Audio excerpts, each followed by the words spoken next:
my name's Sam and I'm a pelvic health physiotherapist. Today I'm going to teach you a squat prep exercise. Squatting is hugely important for the pelvic floor muscles and health of the pelvic tissues, and it also helps to maintain the mobility of the hips, knees and ankles.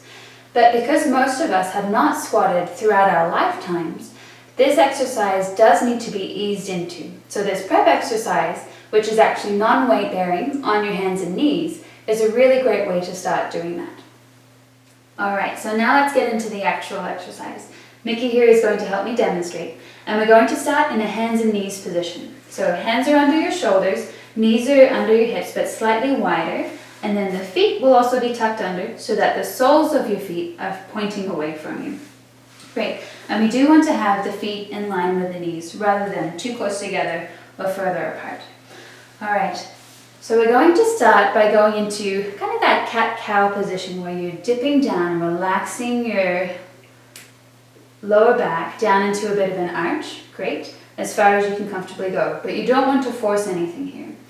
From here, we will now try to move your whole pelvis back towards your heels, just as far as you can before the tailbone starts to tuck under. So for Mickey, that's about as far as you can go, and that's perfect.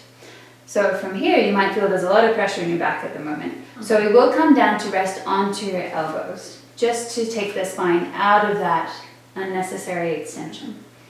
So from here, if you can imagine that we flipped Mickey from this position to an upright position, she would actually be squatting. So we're still getting a lot of the benefits of the squat in terms of the mobility of the knees, hips, ankles, and pelvis, as well as creating more space in the pelvis, which helps to lengthen the pelvic floor muscles. How does that feel for you, Mickey? That's a good stretch. Yeah? Yeah, that's nice. Great. You may not feel too much of a stretch in the pelvic floor muscles, but rest assured they are now being exposed to a new position, a new length, that they may not have experienced for a long time. And this exercise you can hold for a minute or 2 minutes, whatever is comfortable.